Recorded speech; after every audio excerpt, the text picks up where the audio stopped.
আসসালামু আলাইকুম সুপ্রিয় শিক্ষার্থী বন্ধুরা, শ্রদ্ধেয় সহকর্মীরা এবং সম্মানিত অভিভাবকবৃন্দ, যে যেখানে বসে আজকের এই অনলাইন ক্লাসটি দেখছেন তাদের সবাইকে স্বাগত জানাচ্ছি এই অনলাইন ক্লাসে। ধনিয়া বিশ্ববিদ্যালয় কর্তৃক আয়োজিত এই অনলাইন ক্লাসে আপনাদের সবাইকে স্বাগত জানাচ্ছি। প্রিয় শিক্ষার্থী বন্ধুরা, কেমন আছো তোমরা সবাই? আশা করছি সবাই ভালো আছো। তোমাদের সাথে আছি আমি Jannatul Ashrafun Nahar, lecturer, department of management, Dhaniya university college. 2020-21 সেশনে ধনিয়া ইউনিভার্সিটি কলেজে ব্যবসা শিক্ষা বিভাগে যারা ভর্তি হয়েছ, একাদশ শ্রেণীতে যারা ভর্তি হয়েছ, সেই সকল শিক্ষার্থীকে আমন্ত্রণ জানাচ্ছি এই অনলাইন ক্লাসে। বিষয়টি খুবই আনন্দজনক হতো যদি আমরা তোমাদের সাথে ফেস টু ফেস ক্লাসরুমে বসে ক্লাসগুলো নিতে পারতাম, কিন্তু যেহেতু এই প্যান্ডেমিকের সময় এটি সম্ভব হচ্ছে না, তাই তোমাদের সাথে আমাদের এই প্রথম, অলরেডি তোমরা অনেকগুলো ক্লাসই করে ফেলেছো, কিন্তু আমার সাথে এই প্রথম তোমাদের দেখা হচ্ছে এই অনলাইন ক্লাসের মাধ্যমে। ইনশাল্লাহ আমরা খুব দ্রুত এই পরিস্থিতি থেকে বের হয়ে আসব এবং তোমাদের সাথে আমাদের দেখা হবে ক্লাসরুমে, ঠিক যেমনটি তোমরা এর আগেও ক্লাস করেছো। তাহলে বেশি কথা না বলে চলো শুরু করি আজকের পড়া। ইতিমধ্যে তোমরা ধনিয়া কলেজ ইউনিভার্সিটির পেজে তোমাদের বুক লিস্ট অলরেডি দেওয়া হয়ে গেছে। তোমরা সেই বুক লিস্ট দেখে তোমাদের যার যেই বইটা পছন্দ বা বইগুলো একটু দেখে অ্যানালাইসিস করে তোমাদের যার যেই বইটা ভালো লাগবে তোমরা সেই বইটাই সংগ্রহ করে নিতে পারো এবং সেখান থেকেই তোমাদের পড়া স্টার্ট করতে পারো। আজকে আমি তোমাদের যে ক্লাস নিব সেটি হচ্ছে এইচএসসি, সরি এখানে লেখা হয়নি, ক্লাস নিচ্ছি। আচ্ছা যাই হোক, আমি তোমাদের এইচএসসি ফার্স্ট ইয়ারের ব্যবসা শিক্ষা বিভাগের ব্যবসা সংগঠন ও ব্যবস্থাপনা প্রথম পত্রের একটি ক্লাস নিচ্ছি। আমি আবারও বলছি, এইচএসসি ফার্স্ট ইয়ারের ব্যবসা বিজনেস স্টাডিজ গ্রুপের ব্যবসা সংগঠন ও ব্যবস্থাপনা প্রথম পত্রের ক্লাসটি নিচ্ছি। এই ক্লাসটিকে ব্যবসা সংগঠন এবং ব্যবস্থাপনা প্রথম পত্র, এটাকে ইংরেজিতে বলা হয়ে থাকে বিজনেস অর্গানাইজেশনস অ্যান্ড ম্যানেজমেন্ট। তোমরা যারা ব্যবসা শিক্ষা বা বিজনেস স্টাডিজ গ্রুপ থেকে এসএসসি থেকে এইচএসসিতে এসেছো, তারা অলরেডি ব্যবসা কাকে বলে সেই সম্পর্কে অবগত আছো, কিন্তু তারপরও যারা অন্য গ্রুপ থেকে ব্যবসা শিক্ষা বিভাগে এসেছো তাদের জন্য আমি আবার ব্যবসা কাকে বলে সেটা একটু তোমাদেরকে, সেই কনসেপ্টটা একটু বলে দেওয়ার চেষ্টা করছি। দেখো, ব্যবসা বিজনেস, এখানে একটা কথা বলে নেই, সেটা হচ্ছে আমি এখানে টার্মগুলোতে ইংলিশ এবং বেঙ্গলি দুটোই ইউজ করেছি, কিন্তু তোমরা পরীক্ষার সময় যে কোনো একটা টার্ম ইউজ করবে, দুটো টার্ম ইউজ করার দরকার নেই, সেক্ষেত্রে ব্যাপারটা খুবই টাইম কনজিউমিং হবে। কিন্তু আমি তোমাদের কিছু কিছু বিষয় একটু ক্লিয়ার করার জন্য টার্মগুলো ইউজ করব, এবং কেউ চাইলে ইউজ করতে পারো, সেক্ষেত্রে কোনো বাধা নেই। তাহলে চলো, ব্যবসা business. Business includes those human activities relating to production and distribution by goods, services and ideas with a view to earning profit, according to R.W. Griffin. আমি আবারও বলছি, business includes those human activities relating to production and distribution by goods and services and ideas with a view to earning profit, according to R.W. Griffin. R.W. গ্রিফিনের মতে মুনাফা অর্জনের উদ্দেশ্যে পণ্য, সেবা ও ধারণা উৎপাদন ও বন্টনের সাথে সম্পৃক্ত মানবীয় কার্যাবলীসমূহ ব্যবসায়ে অন্তর্ভুক্ত। এটা তো গেল বইয়ের ভাষা বা যেটাকে বলা হয়ে থাকে কোনো স্কলারের ভাষা। খুব জেনারেলি বা সাধারণ সেন্সে ব্যবসা বলতে আমরা যেটা বুঝি সেটা হচ্ছে মুনাফা অর্জনের উদ্দেশ্যে কোনো বৈধ কর্মকাণ্ড পরিচালনা করা, যে বৈধ কর্মকাণ্ডের মাধ্যমে কোনো পণ্য বা সেবা এমন কারো নিকট পৌঁছে দেয়া যার কাছ থেকে তুমি কি পাচ্ছ, বিনিময়ে অর্থ পাচ্ছ। ব্যবসা হতে হলে বিষয়টিকে অবশ্যই আর্থিক মূল্যে মূল্যায়িত করা যাবে, এই রকম হতে হবে। তাহলে কিন্তু যখন আমরা এক্সাম খাতায় লিখব তখন একটু ফর্মালি যে কোনো রাইটারের সংজ্ঞা দেওয়াটাই বেটার। তাহলে ব্যবসা বলতে কি বোঝাচ্ছে? ব্যবসা বলতে বোঝাচ্ছে বৈধ উপায়ে মুনাফা অর্জনের উদ্দেশ্যে কোনো পণ্য বা সেবার আদান প্রদান করাকেই বলা হয় ব্যবসা। আচ্ছা, এখানে ব্যবসা এই বিষয়টা আলোচনা করার আরেকটা কারণ হচ্ছে, আমি আজকে তোমাদের এটা আমার প্রথমেই বলে নেওয়া উচিত ছিল, যেহেতু ব্যবসার পরিবেশ, আমি আজকে এই অধ্যায়টি নিয়ে আলোচনা করছি। আমি আবারও বলছি, আমি দুঃখিত, এটা আমি মিস করে গেছি। ব্যবসায় পরিবেশ আমরা আজকে এই অধ্যায়টি নিয়ে আলোচনা করছি, যেটি তোমাদের প্রথম পত্রের দ্বিতীয় অধ্যায়। এই অধ্যায়টিতে ব্যবসার পরিবেশ সম্পর্কে আলোচনা করা হয়েছে। এখন ব্যবসা পরিবেশ এই বিষয়টি বুঝতে হলে আমাদেরকে আলাদাভাবে দুটো কনসেপ্ট সম্পর্কে ধারণা পেতে হবে। একটি হচ্ছে ব্যবসা এবং অপরটি হচ্ছে পরিবেশ, এনভায়রনমেন্ট। ঠিক আছে? এখন পরিবেশ কাকে বলে? কোনো কিছুর উন্নতি বা সমৃদ্ধির উপর প্রভাব বিস্তারকারী উপাদান সমষ্টি হচ্ছে পরিবেশ। আমি আবারও বলছি, কোনো কিছুর উন্নতি বা সমৃদ্ধির উপর প্রভাব বিস্তারকারী উপাদান সমষ্টি হচ্ছে পরিবেশ। খুব সাধারণভাবে চিন্তা করো, তুমি যেখানটায় বসবাস করছো তার আশেপাশে যাদেরকে নিয়ে বসবাস করছো, তোমার আশেপাশে কিছু প্রাকৃতিক সম্পদ আছে, কিছু দ্যাট মিনস কিছু মানবীয় সম্পদ মানুষ আছে, আবার কিছু অমানবীয় বা কিছু বস্তু আছে। এই সকল বিষয় নিয়েই তোমার পরিবেশটা তৈরি হয়েছে। সেই সব কিছু নিয়েই তুমি কি করছো, সেখানে অবস্থান করছো। তাহলে পরিবেশ হচ্ছে আমরা যেখানে বসবাস করছি বা আমাদের জীবন ধারণের জন্য যে বিষয়গুলো আমাদেরকে প্রভাবিত করছে বা যেই বিষয়গুলোর আমাদেরকে ইনফ্লুয়েন্স করছে আমাদের জীবনযাপনটাকে অন্যরকম করার জন্য, বা আমাদের জীবনযাপন সেই ফ্যাক্টরগুলো দ্বারা প্রভাবিত হয়ে সেই রকমই হচ্ছে, সেই ফ্যাক্টরগুলোই হচ্ছে বা সেই শক্তিগুলোই হচ্ছে এই পরিবেশ, যাকে ইংরেজিতে বলা হয়ে থাকে এনভায়রনমেন্ট। এখন আসো ব্যবসায় পরিবেশ, বিজনেস এনভায়রনমেন্ট, এটা সম্পর্কে আলোচনা করি। ব্যবসা করতে গেলে যারা ব্যবসায়ী আছে, সে যেই ব্যবসায়ী হোক না কেন, ছোট ব্যবসায়ী হোক বা বড় ব্যবসায়ী হোক বা মধ্যম মিডিয়াম সাইজের ব্যবসায়ী হোক না কেন, সে যেই ব্যবসায়ী হোক না কেন, ব্যবসা করতে গেলে তার সারাউন্ডিং কিছু বিষয় আছে, সেটা যেমন মানবীয় বিষয় হতে পারে, ঠিক তেমনি অমানবীয় বিষয়ও হতে পারে। সেই বিষয়গুলো দ্বারা তার ব্যবসাটা প্রভাবিত হবে, এটাই স্বাভাবিক। তুমি যেখানে বসবাস করছো, ধরো তুমি একটা পরিবারে বসবাস করছো, তুমি তোমার পরিবারের সদস্যদের দ্বারা প্রভাবিত, তোমার পরিবারের আর্থিক অবস্থা দ্বারা তুমি প্রভাবিত, তুমি যেই সমাজে বসবাস করছো সেই সমাজের প্রত্যেকটি মানুষ দ্বারা তুমি প্রভাবিত, তুমি যেই দেশে বসবাস করছো সেই দেশের ভূপ্রকৃতি, প্রাকৃতিক সম্পদ, সেই দেশের সরকার, সেই দেশের আইন ব্যবস্থা, এই সব বিষয় দ্বারাই তুমি কি হচ্ছ, প্রভাবিত হচ্ছ। তাহলে একটি মানুষ যেহেতু তার আশেপাশের সবগুলো উপাদান দ্বারা বা শক্তিসমূহ দ্বারা প্রভাবিত হয়, সেক্ষেত্রে ব্যবসা করার সময় অবশ্যই সেই ব্যবসাটা কি হবে, সেই ব্যবসাটা তার আশেপাশের অনেকগুলো বিষয় দ্বারা প্রভাবিত হবে। সেই বিষয়টাকে সে কখনোই ব্যবসা করতে গেলে একজন ব্যবসায়ী তার যে সারাউন্ডিং এনভায়রনমেন্টের এলিমেন্টগুলো আছে, সেই এলিমেন্টগুলোকে ইগনোর করতে সে পারবে না। সেই এলিমেন্টগুলো দ্বারা তার ব্যবসা প্রভাবিত হবে।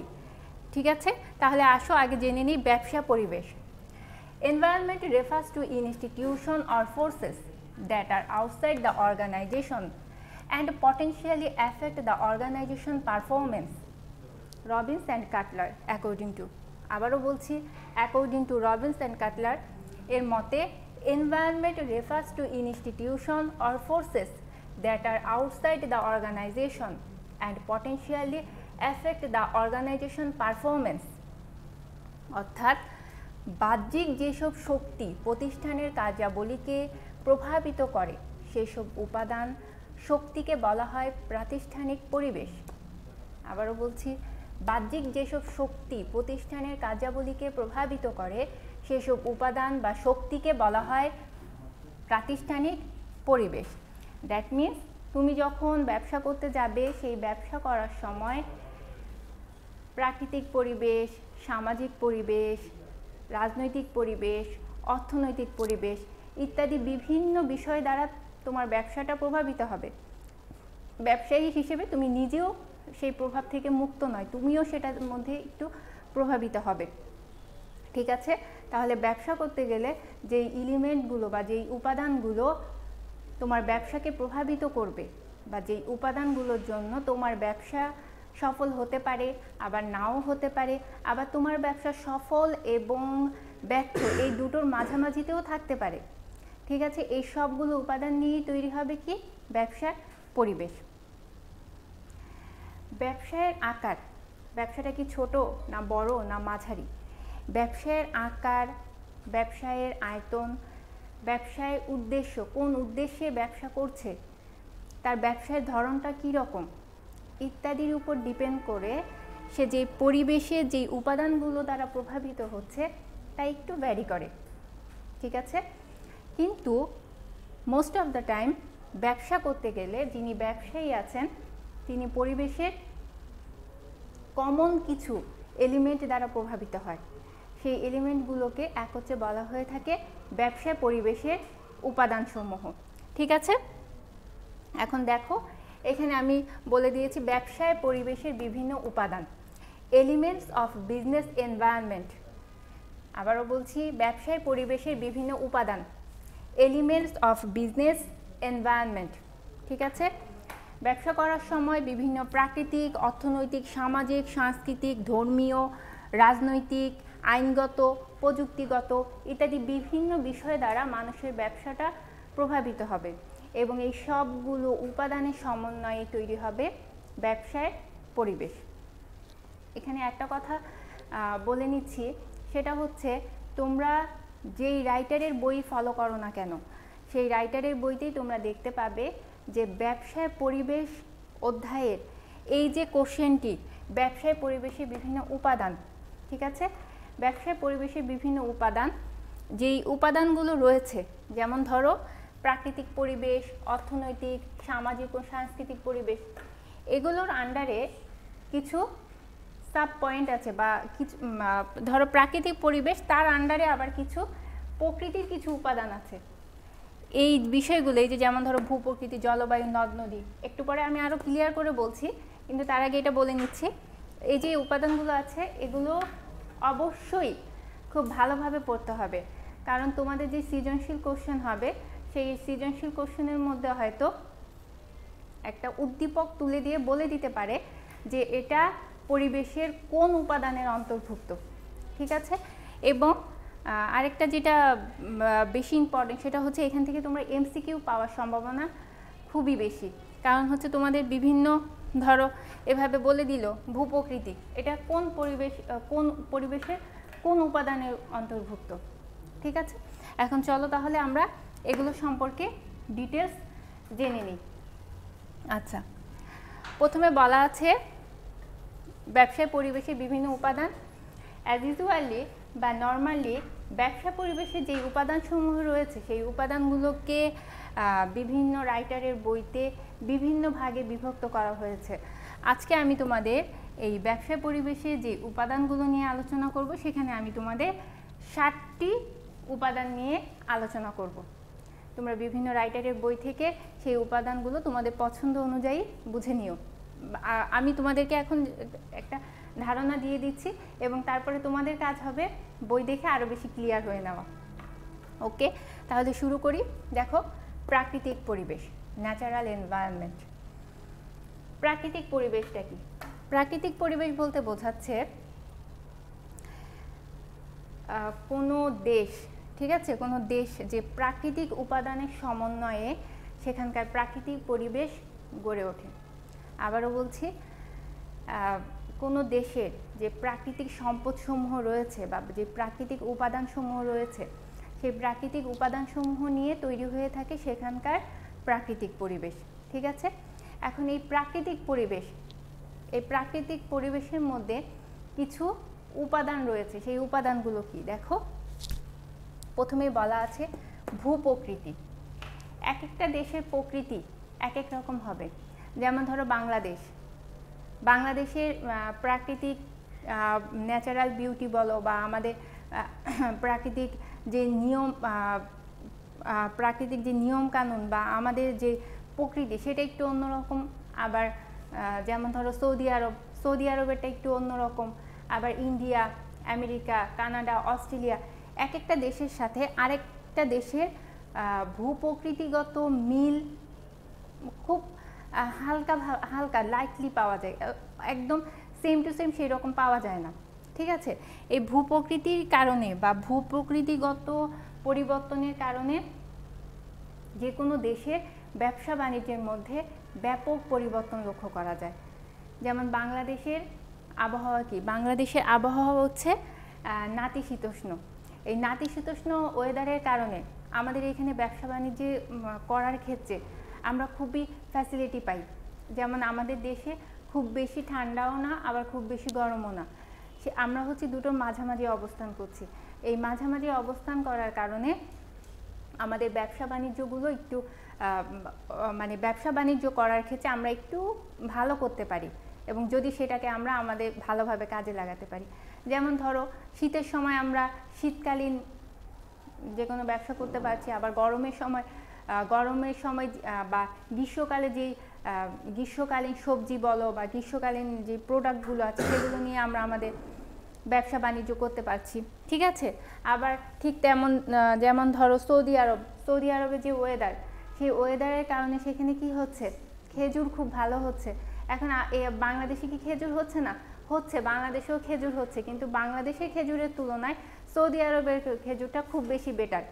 এবং সৌদি আরব বা মিডল ইস্টের কান্ট্রিগুলোতে ওরা যে পরিমাণ উৎপাদন করতে পারছে খেজুর, সেটা আমাদের মতো দক্ষিণ এশিয়া দেশগুলো কি করতে পারছে না। তাহলে প্রাকৃতিকগতভাবেই তারা একটি সম্পদের অধিকারী বা ভূপ্রকৃতির কারণে তারা সেই ধরনের পাচ্ছে। এবার আসো দেখো দ্বিতীয় পয়েন্টটা জলবায়ু। আমি ভূপ্রকৃতি বলার সময় জলবায়ু সম্পর্কে অনেক আলোচনা করেছি।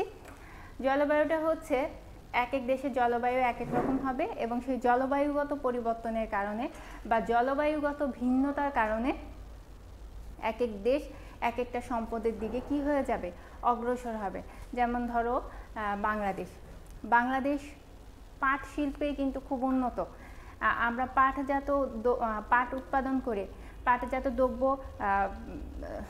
রপ্তানি করে প্রচুর বৈদেশিক মুদ্রা অর্জন করতে পারছি।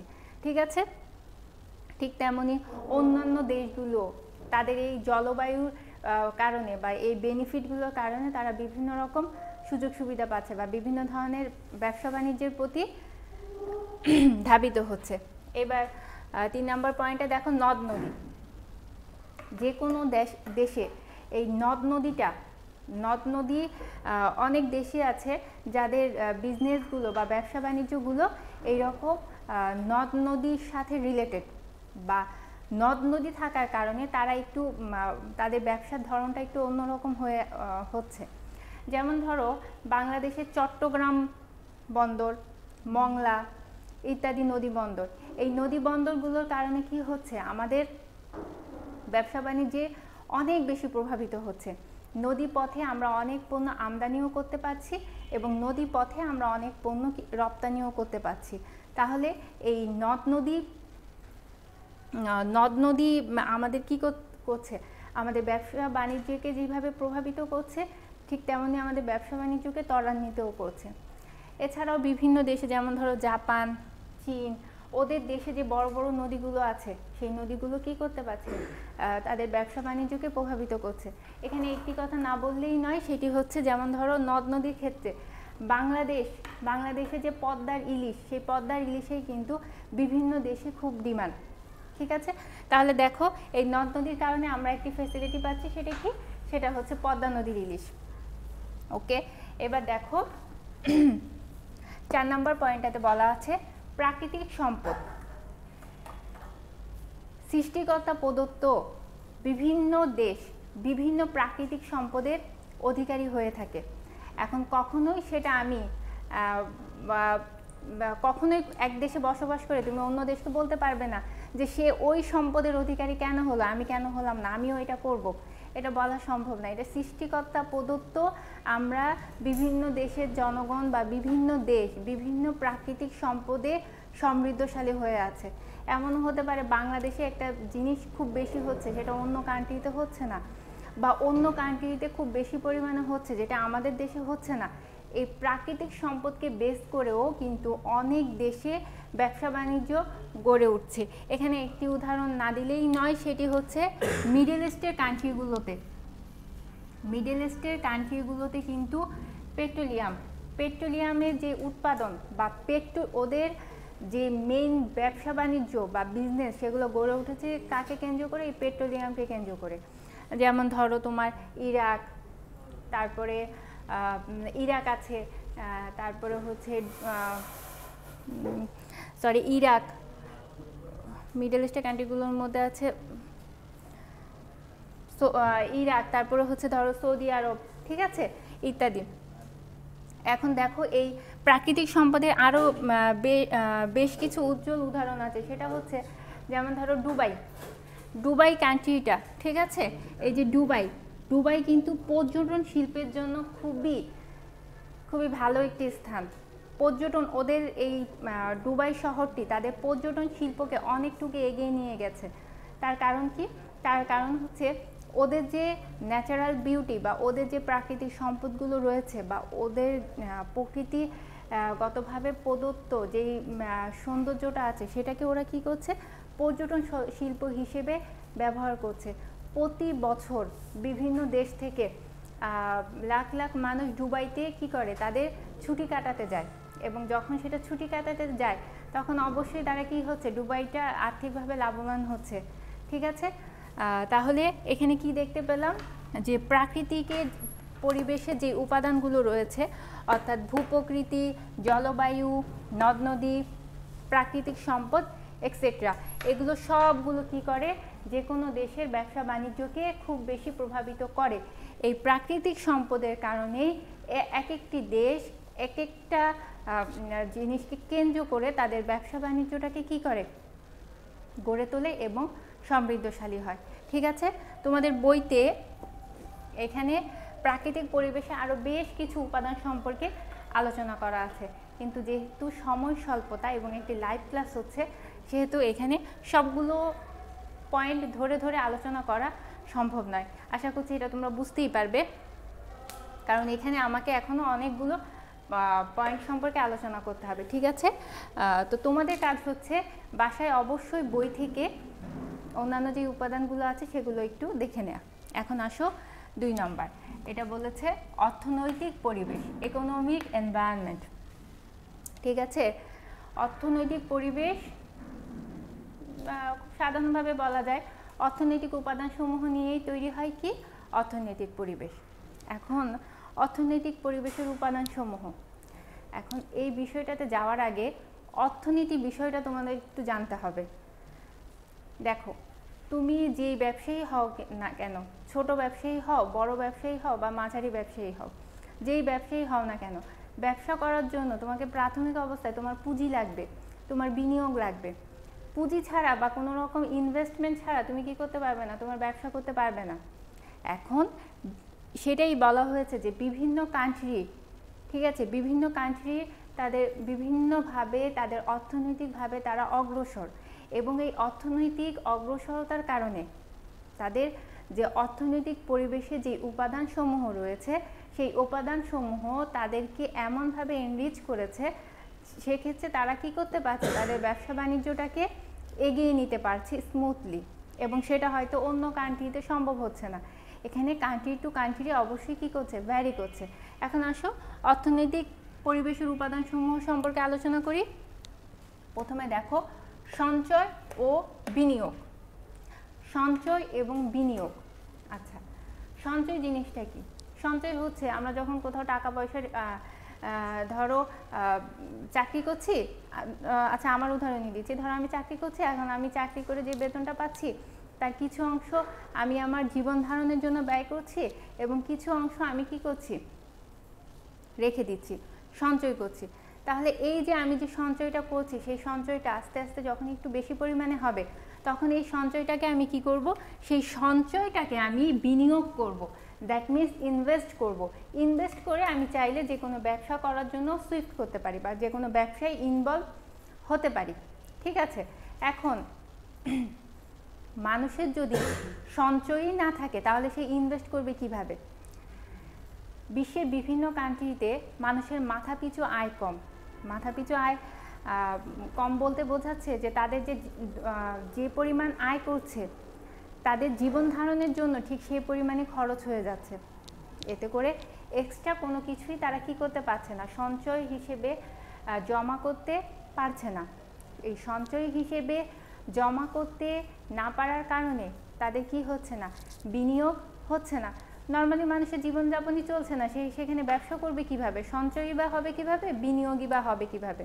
তাহলে কি বলা যায়? বলা যায় যে যখন তোমার ইনকাম বাড়বে তখন তোমার সঞ্চয় বাড়বে এবং মানুষ যখন সঞ্চয়ে উদ্বুদ্ধ হবে তখন সে আলটিমেটলি কী করবে, ব্যবসা বাণিজ্য করার জন্য ধাবিত হবে বা তার সঞ্চিত অর্থ ইনভেস্ট করে সে বিভিন্ন ব্যবসায়িক কার্যক্রমে নিজেকে ইনভলভ করবে।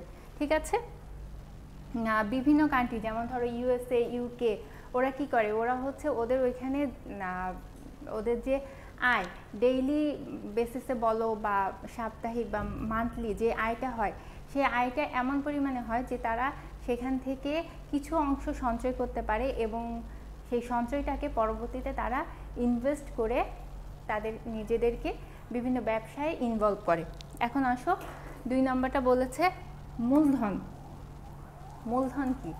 এই মূলধনটাই বিনিয়োগ এবং মূলধন এই দুটোর মধ্যে খুব বেশি ডিফারেন্স নেই, তারপর একটু বলে দিচ্ছি। মূলধন হচ্ছে ব্যবসা শুরু করার জন্য ইনিশিয়ালি তুমি যেই টাকা নিয়ে নামছো বা যেটি দিয়ে তুমি তোমার ব্যবসাটা শুরু করছো। ঠিক আছে, এখন যে দেশের অর্থনৈতিক অবস্থা ভালো, যে সমাজের অর্থনৈতিক অবস্থা ভালো, স্বভাবতই সেই দেশ কি করে, সেই দেশ ব্যবসা বাণিজ্য করতে শুরু করে এবং তাদের মূলধনের পরিমাণটা বেশি হওয়ার কারণে তারা ব্যবসা বাণিজ্যে ইনভলভ হয়। এখন দেখো 3 নম্বরটাই বলেছি অর্থ এবং ঋণ ব্যবস্থা।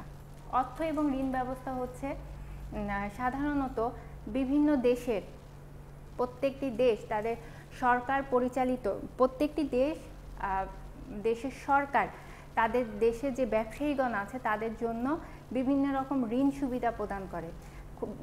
সবার জন্য বলতে যারা ব্যবসা করতে চাচ্ছে সেই ব্যবসায়ীদের বিভিন্ন রকম ঋণ সুবিধা প্রদান করে, আর্থিক সুবিধা প্রদান করে।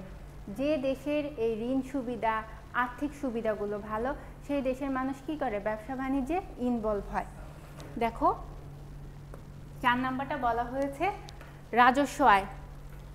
যখন মানুষের ইনকাম বাড়বে তখন সে কি করবে, ট্যাক্স দিবে। ট্যাক্স দিলে সেই ট্যাক্সটা কোথায় জমা হবে, সরকারি রাজস্ব খাতে। সরকারি রাজস্ব খাতে যখন জমা হবে তখন সেই ক্ষেত্রে কী হবে, জাতীয় আয় বৃদ্ধি পাবে। একটি দেশের জাতীয় আয় যখন বৃদ্ধি পায় তখন সেই দেশটি অলরেডি কি হয়, সমৃদ্ধশালী হয় এবং একটি সমৃদ্ধশালী দেশ অবশ্যই কি হয়, ব্যবসা বাণিজ্যের ক্ষেত্রে উন্নত হয়। দেখো 5 নম্বর বলা আছে রাজস্ব, 6 নম্বরটা বলা আছে আর্থিক প্রতিষ্ঠান।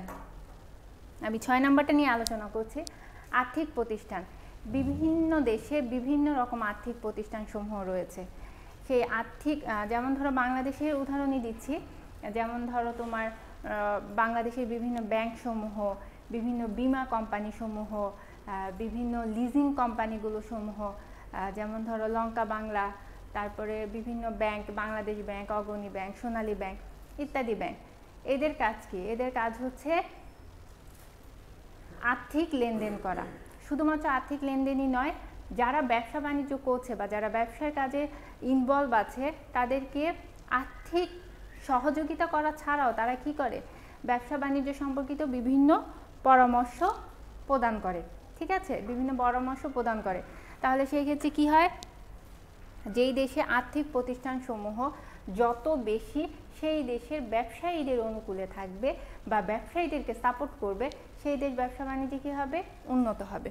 ঠিক আছে, এখন দেখো 3 নম্বরটা বলা আছে সামাজিক ও সাংস্কৃতিক পরিবেশ, social and cultural environment. Social and cultural environment, it is very important.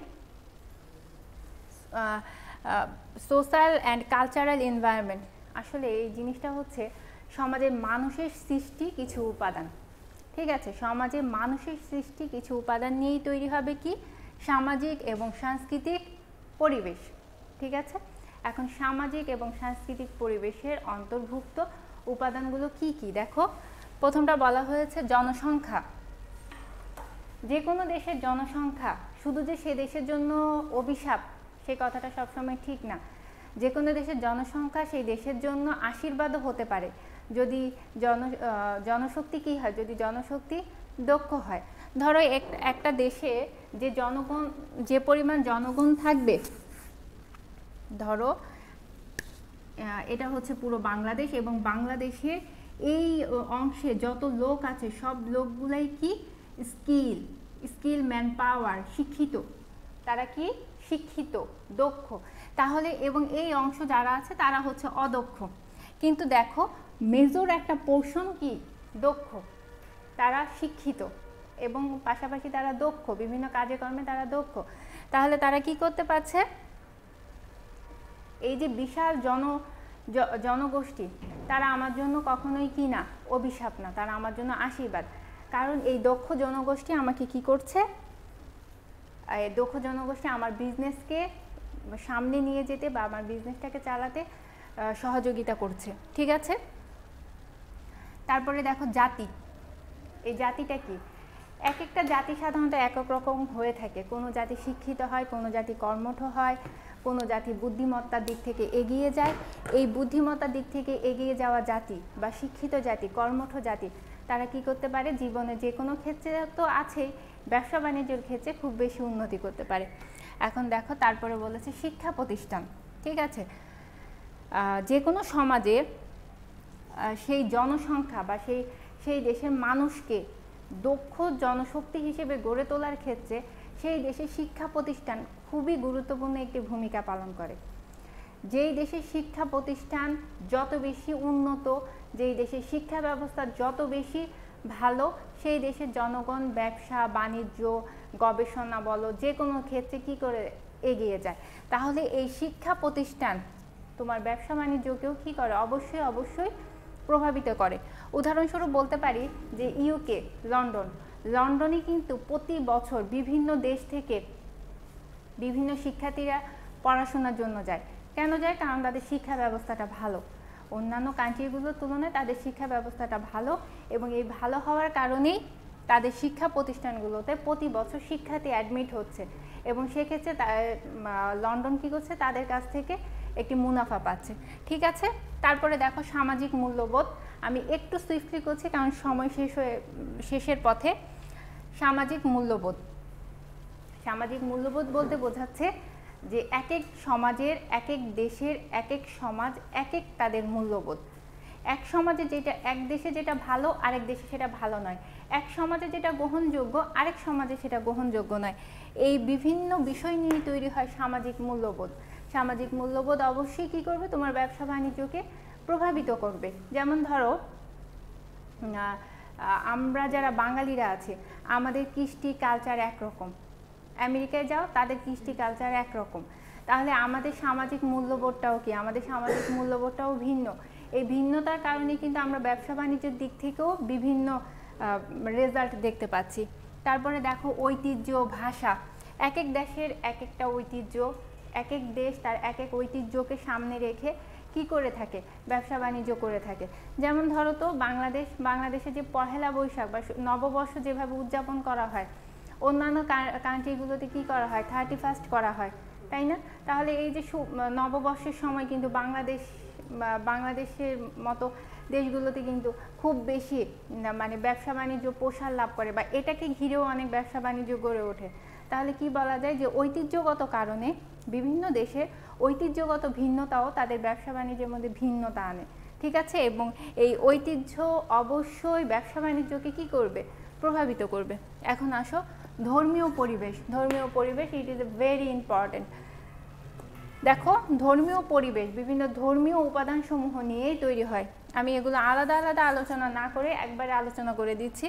এখানে আছে ধর্মীয় মূল্যবোধ, ধর্মীয় প্রতিষ্ঠান, ধর্মীয় শাসন, ধর্মীয় বিশ্বাস। এক এক দেশে এক এক ধর্মাবলম্বীর মানুষ বেশি থাকে। যেমন ধরো বাংলাদেশ মুসলিম কান্ট্রি, ঠিক আছে, বাংলাদেশে ম্যাক্সিমাম মানুষ হচ্ছে মুসলমান। আমাদের মুসলমানদের মূল্যবোধ, আমাদের ধর্মীয় প্রতিষ্ঠান, আমাদের ধর্মীয় বিশ্বাস, আমাদের ধর্মীয় শাসন সেগুলো সম্পূর্ণ ভিন্ন হবে ভারতের থেকে। কারণ কি, ভারত হচ্ছে হিন্দু রাষ্ট্র। আমরা যে ধর্মাবলম্বীতে বিশ্বাসী, ইন্ডিয়া আবার একটু ভিন্ন ধর্মতে বিশ্বাসী এবং তাদের ধর্মীয় বিশ্বাস, ধর্মীয় প্রতিষ্ঠানগুলো একটু ভিন্ন হয়ে থাকে, ধর্মীয় শাসন ভিন্ন হয়ে থাকে, ঠিক আছে। এই ধর্মীয় বিশ্বাস, ধর্মীয় অনুশাসন, ধর্মীয় মূল্যবোধ অবশ্যই ব্যবসাকে প্রভাবিত করবে। যেমন ধরো মুসলিম কান্ট্রিগুলোতে তুমি কখনোই ওপেনলি ড্রিঙ্ক করতে পারবে না, বাংলায় যেটাকে বলে মদ পান করতে পারবে না। কিন্তু তুমি অন্যান্য বিধর্মী কান্ট্রিগুলোতে যাও, সেখানে কিন্তু সেটা অ্যালাউ। তাহলে বাংলাদেশে কি এইভাবে মদের ব্যবসা করা সম্ভব? সম্ভব না, সেটা অন্য কান্ট্রিতে সম্ভব। আবার যেমন ধরো মুসলিম কান্ট্রিগুলোতে তোমার ওপেনলি কখনো সুদের ব্যবসা করা সম্ভব না, সেটা আবার কি সম্ভব, অন্য যারা এটাকে অ্যালাউ করে তাদের সম্ভব। ওকে, এখন 5 নাম্বারটা দেখো, রাজনৈতিক পরিবেশ, পলিটিক্যাল এনভায়রনমেন্ট। পলিটিক্যাল এনভায়রনমেন্ট ব্যবসা বাণিজ্যকে খুব বেশি প্রভাবিত করবে। এখানে এর উপাদানগুলো দেখো, সরকার, রাজনৈতিক দল, রাজনৈতিক স্থিতিশীলতা, আন্তর্জাতিক সম্পর্ক ইত্যাদি।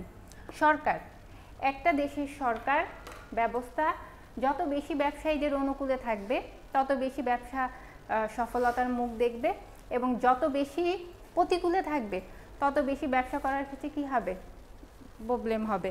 এবং দেখো রাজনৈতিক দল, যেই দেশের রাজনৈতিক দলগুলোর মধ্যে সৌহার্দ্যপূর্ণ সম্পর্ক বজায় আছে সেই দেশের মানুষ সেই দেশে ব্যবসা বাণিজ্য করতে ভয় পায় না, কারণ হচ্ছে রাজনৈতিক দলগুলো স্থিতিশীল। আবার দেখো রাজনৈতিক স্থিতিশীলতা, যে সমস্ত কান্ট্রিগুলোতে রাজনৈতিক অস্থিতিশীলতা বিরাজ করে সেই কান্ট্রিগুলোতে বাইরের কোনো কান্ট্রি থেকে এসে মানুষ কী করতে চায় না, ইনভেস্ট করতে চায় না, কারণ সেখানে ইনভেস্ট করলে লস হওয়ার সম্ভাবনাটা থেকে যায়। সে কারণে যে কোনো দেশের জন্য সুষ্ঠু ব্যবসায় পরিবেশ বিরাজের জন্য রাজনৈতিক স্থিতিশীলতা খুবই জরুরি। আরেকটা দেখো আন্তর্জাতিক সম্পর্ক, দ্যাট মিনস ইন্টারন্যাশনাল রিলেশন। তোমার সাথে বা একটি দেশের সাথে অন্য একটি দেশের সম্পর্ক যত ভালো হবে ততই তারা কি করবে, বিভিন্ন ব্যবসা বাণিজ্যে ইনভলভ হবে, একটি দেশের সাথে অন্য দেশের আমদানি রপ্তানির সুযোগ সুবিধা বেড়ে যাবে, ঠিক আছে। এবং সেটা কখন হবে, যখন এক দেশের সাথে অন্য দেশের সম্পর্কটা ভালো থাকবে, ঠিক আছে। এখন দেখো 6 নম্বরটায় বলা হচ্ছে আইনগত পরিবেশ, লিগ্যাল এনভায়রনমেন্ট। আইনগত পরিবেশ বলতে বোঝায় যে কোনো দেশের আইনগত দিকটা, এর মধ্যে আছে বাণিজ্যিক আইন, শিল্প আইন, পরিবেশ আইন, ভোক্তা আইন ইত্যাদি ইত্যাদি। যে কোনো দেশের অনেকগুলো আইন বিরাজ করে। যেমন ধরো তুমি ব্যবসা করতে যাচ্ছ, এখন সেখানে ব্যবসা করার জন্য অনেক ফর্মালিটিস পূরণ করতে হবে, কারণ কি সেখানকার আইনটা একটু ভিন্ন। আবার তুমি যেমন ধরো পরিবেশ আইন, তুমি চাইলেই যে কোনো ধরনের ব্যবসা করতে পারছো না, কারণ কি সেখানকার পরিবেশ আইন তোমাকে অ্যালাউ করছে না। আবার তুমি চাইলেই কখনো তোমার ভোক্তা যারা আছে তাদেরকে তুমি ঠকাতে পারবে না, কারণ সেখানে ভোক্তা আইন বিরাজ করে। তাহলে এই আইনটা কি করে, আইনটা পরিবেশের উপর খুব বেশি প্রভাব বিস্তার করে, ঠিক আছে। এখন দেখো প্রযুক্তিগত পরিবেশ, টেকনিক্যাল এনভায়রনমেন্ট, ঠিক আছে। যেই দেশ প্রযুক্তিগতভাবে যত বেশি উন্নত সেই দেশ ব্যবসা বাণিজ্যের ক্ষেত্রে তত বেশি উন্নত। যেমন ধরো চীন, জাপান, আমেরিকা, লন্ডন, এইসব কান্ট্রি কী করছে, এইসব কান্ট্রি ব্যবসা বাণিজ্য বলো, শিক্ষা দীক্ষা বলো, সব দিক থেকে এগিয়ে যাচ্ছে। কারণ কি, কারণ হচ্ছে তারা প্রযুক্তিগত দিক থেকে উন্নত। এবং প্রযুক্তিগত দিক থেকে তুমি যদি পিছিয়ে পড়ো তখন সেক্ষেত্রে কী হবে না, তোমার এখানে যে ব্যবসা বাণিজ্য বা বর্তমান বিশ্বে কন্টেম্পোরারি ওয়ার্ল্ডের সাথে তুমি নিজেকে খাপ খাওয়াতে পারছো না। এই প্রযুক্তির সাথে পরিচিত হওয়াটা যে খুব কত বেশি জরুরি তার একটা ছোট্ট উদাহরণ দেই। একটা সময় ছিল শিক্ষার্থীদের হাতে মোবাইল দিত না, কারণ মোবাইল দিলে পড়ালেখা হয় না। এখন এমন একটা সময় এসেছে যে এখন সবাইকে মোবাইল দিতেই হবে, মোবাইল ছাড়া কি হবে না, পড়া হবে না। ঠিক আছে, তাহলে দেখো তো এই প্রযুক্তির সাথে নিজেকে যত বেশি ইনভলভ করা যায় বা যেই দেশ প্রযুক্তিগতভাবে যতই উন্নত তারা কি করতে পারে, নতুন নতুন পণ্য নিয়ে আসতে পারে, প্রযুক্তিগতভাবে তাদের যে বিরাজমান বিজনেসগুলো রয়েছে সেগুলোকে আরও বেশি প্রভাবিত করতে পারে। ঠিক আছে, এই নিয়েই হয় প্রযুক্তিগত পরিবেশ। তাহলে আজকে আমরা কি পড়লাম? আজকে আমরা পড়লাম ব্যবসায় পরিবেশ কাকে বলে এবং সেই ব্যবসায় পরিবেশের অন্তর্গত বিভিন্ন উপাদান সমূহ।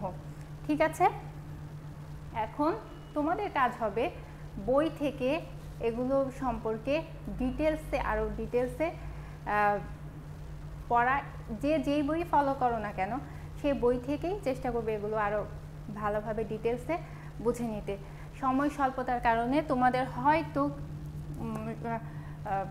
একটু দ্রুত যেতে হয়েছে, যার কারণে তোমাদের হয়তো বা কোথাও একটু বুঝতে সমস্যা হতে পারে। বিষয়টি তোমরা খুব ক্ষমা সুন্দর দৃষ্টিতে দেখবে আশা করছি। তাহলে আজ এ পর্যন্তই। সবাই ভালো থাকবে, সুস্থ থাকবে এবং নিরাপদে থাকবে। খোদা হাফেজ।